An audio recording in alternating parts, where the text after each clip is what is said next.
Our strange tale begins not in the deserts of Egypt, but over 2,000 miles away in Morecambe.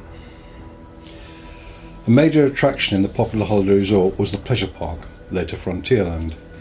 The site was purchased in 1909 by the Thompson family, who also owned Blackpool's Pleasure Beach, home from 1930 the first ever ghost train.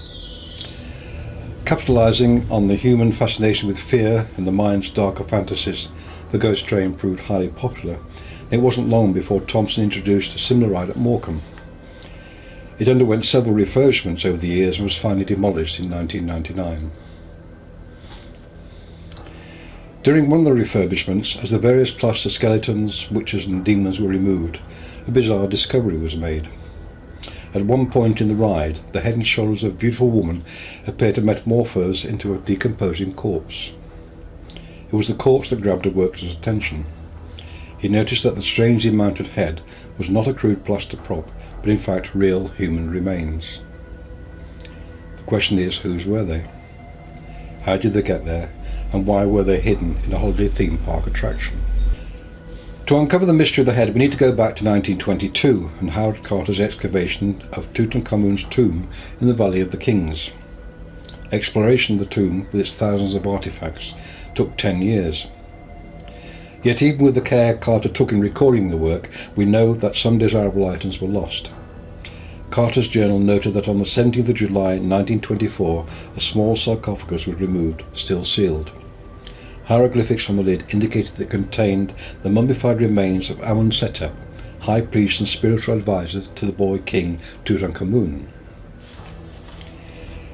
Yet between the Valley of the Kings and Cairo, the precious consignment containing Amunsetep's remains was intercepted, the drivers killed, and the sarcophagus opened.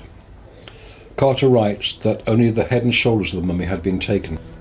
Even the gold grave goods that accompanied the sarcophagus had not been stolen. It was apparent that the head of Amunsetep was very important to someone. But why? In his research into ancient Egyptian folklore, Carter discovered that the head of a high priest was considered to have magical powers. In the records of previous excavations, he found striking similarities in the desecration of other sarcophagi said to contain prophets and priests. Priests were the main practitioners of magic in the Egypt of the pharaohs. They were seen as guardians of secret knowledge given by the gods to humanity to help predict and control their fate.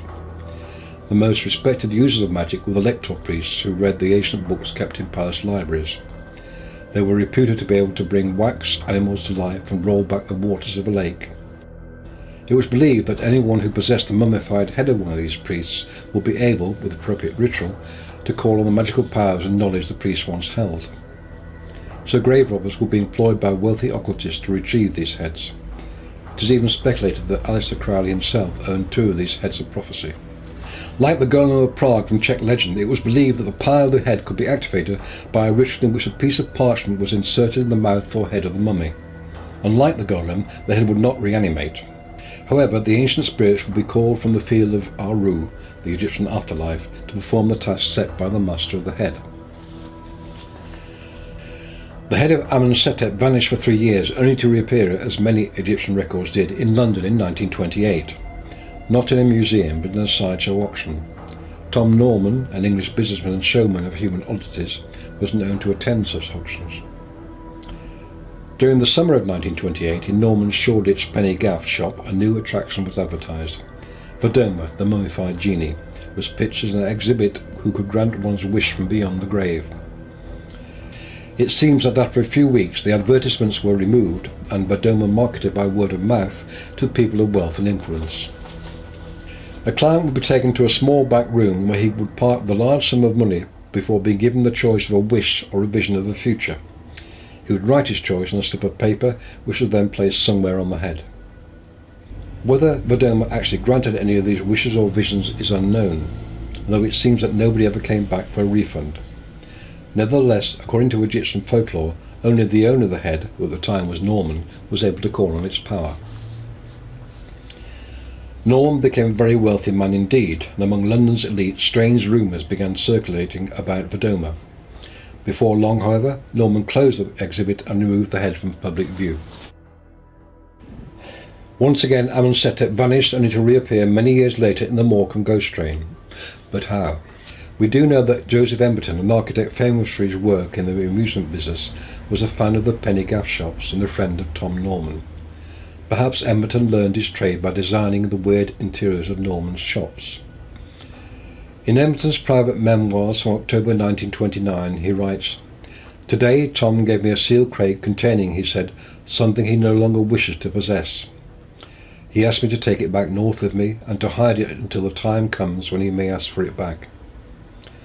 Of course, curiosity overcame me, and I looked inside the crate, only to be greeted by the remains of what appeared to be the head, neck and shoulders of a mummy, possibly of Egyptian origin.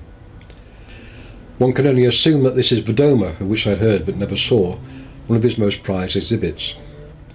Why he entrusted me with its safekeeping I do not know. He was strangely evasive on the subject."